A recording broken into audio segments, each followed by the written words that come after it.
11월 9일 금요일 김성수의 시시각각입니다. 오늘 하루 종일 마음이 착잡하셨을 거라고 생각됩니다. 서울 종로구 고시원에서 난 불 때문에 7명의 희생자가 발생했습니다. 화재 당시 입주자 대부분이 잠을 자고 있어서 대처가 늦었고 실내에 스프링클러도 없어서 피해가 더 커졌다는 분석입니다. 오늘은 소방의 날이었는데요. 이가훈 기자가 먼저 자세한 소식 전해드립니다. 종로구 관수동 919시원에 불이 난 건 오늘 새벽 5시경. 건물 3층 내부에서 불이 난 뒤 연기가 층내에 퍼져나갔습니다.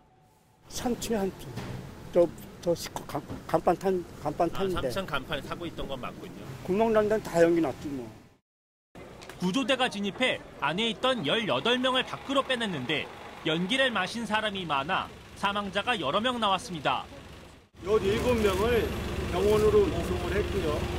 안타깝게 그래서 CPR 환자, 그러니까 중상 환자가 7명이 발생을 했고 아까 보건소하고 같이 합동 분석을 했습니다만 그 7명이 최종 사망한 걸로.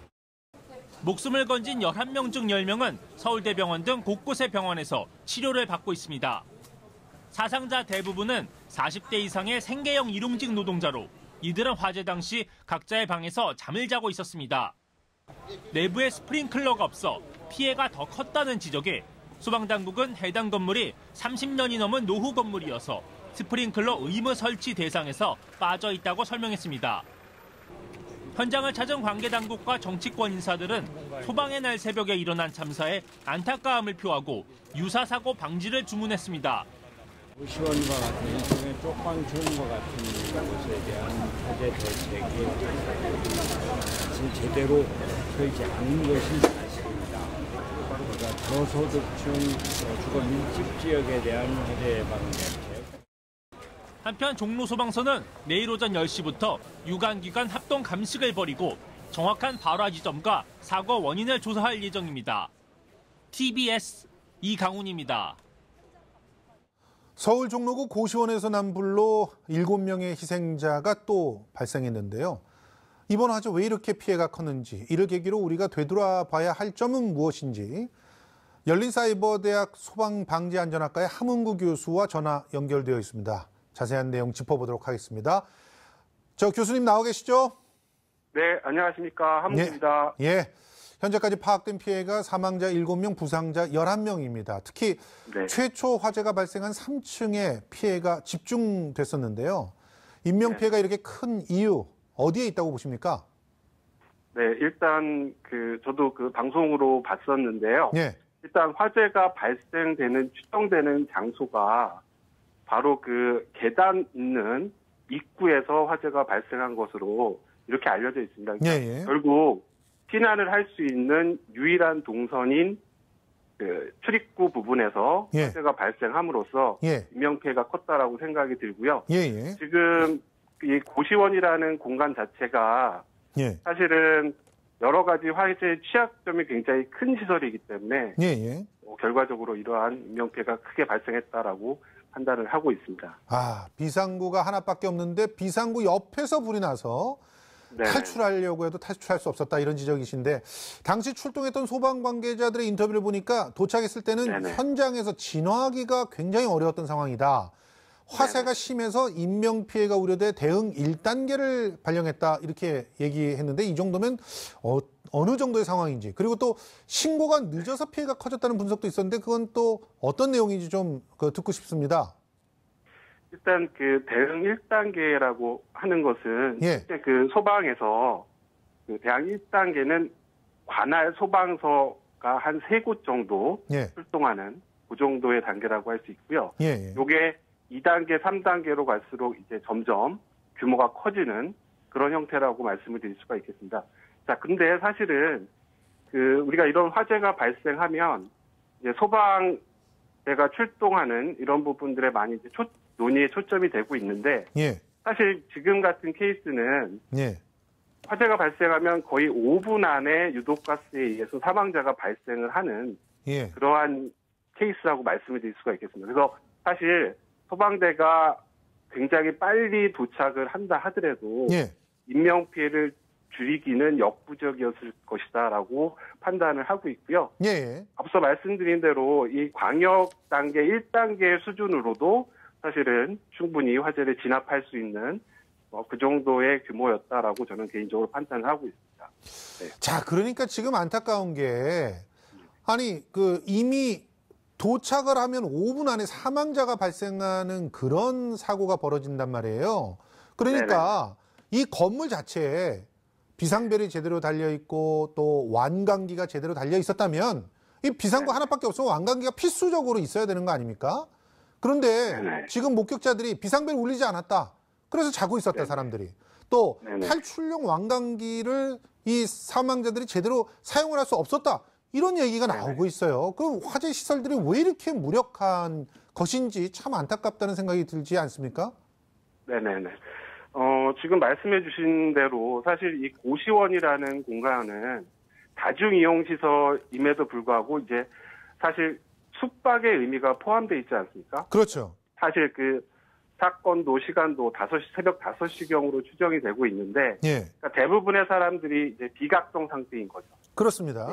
그래서 이런 부분에 있어서는 화재 조기 경보기, 그러니까 최소한 화재가 났다라고 알려줄 수 있는 워닝을 해줄 수 있는 이런 시스템들이 원활하게 작동이 돼야 되는데 지금 제대로 이런 사인들이 동작을 안 한 것으로 나타나지고 있고요. 일단 그래서 초기 그런 워닝을 제대로 받지 못한 것이 1차적인 그런 피해가 크게 만든 효과라고 볼 수 있고요.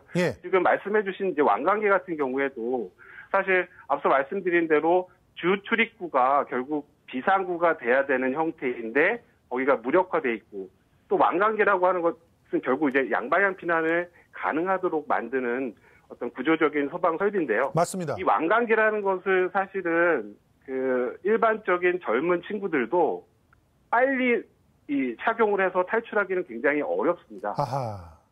그러니까 지금 제가 알기로는 거기 한 26가구 정도 뭐 살고 있었다라고 알려져 있는데 이분들이 그 짧은 시간 안에 완강기 한 대를 통해서 탈출하기는 구조적으로 이제 역부족인 상황인 거죠.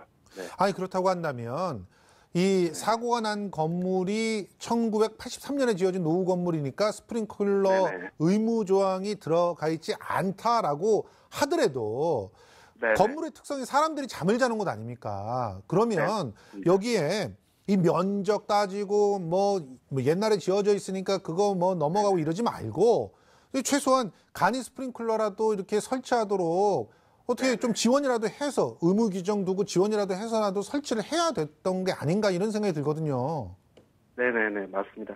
그러니까 이 간이 스프링클러 소화 설비 대상 건물에 해당이 되고요. 지금 말씀하신 대로 1983년 사용 승인을 받고 이 간이 스프링클러 설치 대상 의무화가 2009년 7월에 지정이 됐거든요. 그러니까 이제 이 해당 건물은 사실 이 법에 소급 적용이 안 되는 그런 건물이죠. 근데 지금 이제 서울시 같은 경우에 4월 달부터로 제가 기억을 하고 있는데 이렇게 노후시설 간이 스프링클러 설치 지원 사업을 하고 있습니다.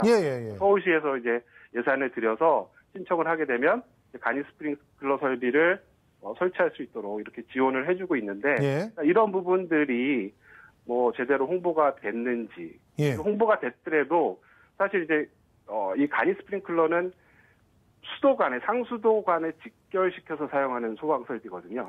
뭐 펌프라든가 다른 기타 여러 가지 설비들이 필요 없도록 말 그대로 간이로 설치하는 부분들이긴 한데 그러니까 아무튼 이러한 소위 말하는 뭐 산후조리원이라든가 지금 사건이 일어난 고시원 같은 숙박에 준하는 이러한 시설들에 대해서는 반드시 제도적으로 좀 강화된 어느 정도 강제된 이런 어떤 규정들이 필요할 것으로 판단을 하고 있습니다. 지금 말씀을 듣고 보니까 지금 뭔가 지원을 하고 있는 제도는 있는데 구멍이 있다는 건데 지금 이 건물이 건축대장에 고시원이라고 기록이 안 돼 있고 기타 사무소라고 등록돼 있다는 거예요. 그러다 보니까 국가에서 안전대진단 하려고 해도 대상에서 빠졌고 또 서울시에서 지원을 해주려고 해도 지원이 안 되는 거였던 것 같아요. 그러면 이 건물주가 이렇게 불법으로 막 용도 외에 막 개축해가지고 사용하는 거 관리감도 철저히 해야 되지 않을까요? 네, 그렇습니다. 지금 말씀하신 대로 지금 전국에 아마 이렇게 용도 이외로 잘못 기재됐거나 혹은 고의로 어떤 잘못된 어떤 형태로 운영되고 있는 시설들이 굉장히 많을 것으로 생각이 들고요. 그래서 예. 이런 부분들은 사실은 좀 각 지자체에서 행정력을 동원해서 예. 좀 더 확실하게 이런 부분들이 정리될 필요성이 있다라고 생각을 하고 있습니다. 예, 알겠습니다. 예, 뭐 지금까지 함흥구 열린사이버대 소방방지안전학과 교수와 함께 이야기 나눠봤습니다. 오늘 말씀 고맙습니다. 네, 감사합니다. 예.